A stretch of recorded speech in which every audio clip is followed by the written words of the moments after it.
the arts sort of open a door for different learners. The art angle gives them this buy-in. You know, they don't necessarily want to communicate the intricacies of the Magna Carta, but they would like to communicate a story that they want to tell, and they have a motivation to tell it well. I want them to be makers, creators. I want them to have made something out of nothing.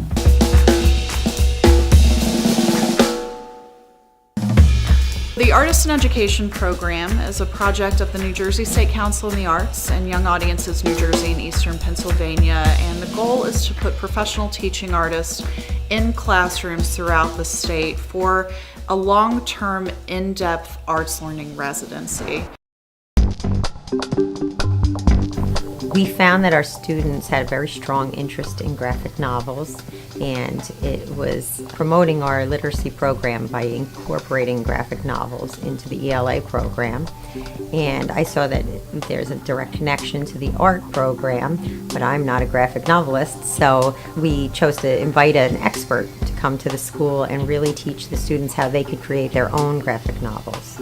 I could teach them how to structure a script, like the way a comic script is, which from an educational standpoint, I think is a really powerful tool, because they've got to break things down into dialogue, they've got to break things down into what you see and what the narrator says in the caption box. And it actually is kind of like those graphic organizers that they get, you know, in language arts class, but they don't really see it that way. They see it as like, this is how I'm going to do a comic. And so they've got to think more deeply about that structure.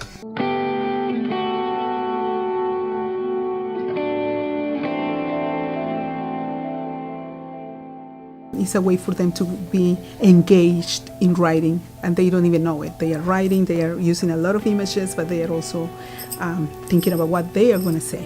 My story was basically about a real situation in life that I had it to come from Mexico to here, and like the main part like of the story is like me saying goodbye to my mom.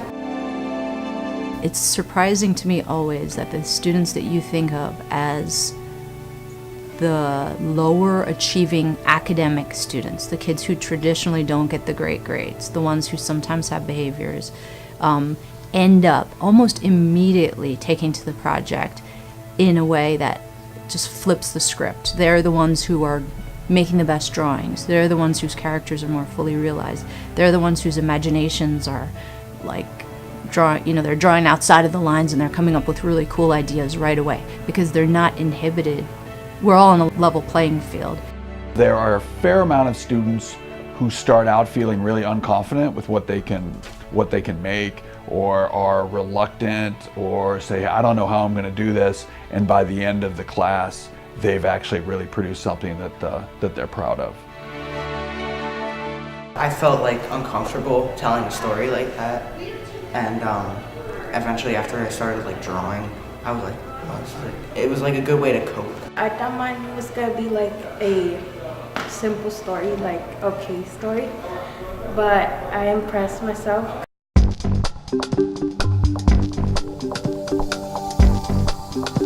We've had a lot of opportunity with teachers who have interacted with our resident artists, who have gotten job-embedded professional development that is priceless.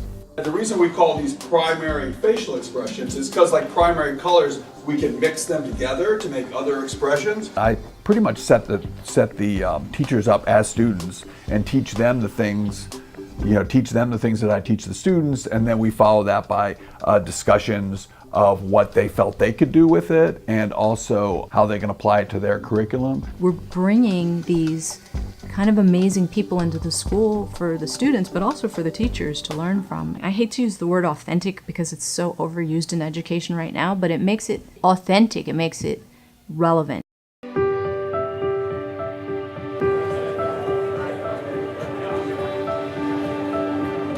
We're always looking for ways to bring the community into the building to share what's happening with our students.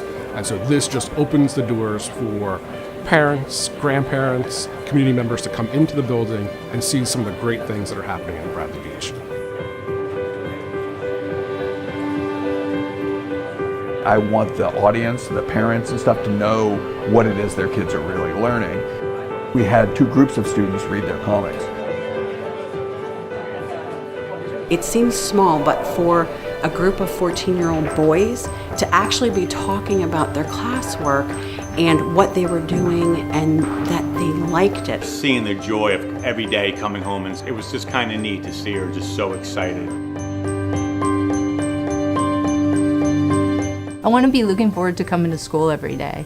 I want to hear back from the kids that they told their parents, like, oh my gosh, guess what I did in school today that I've never done before.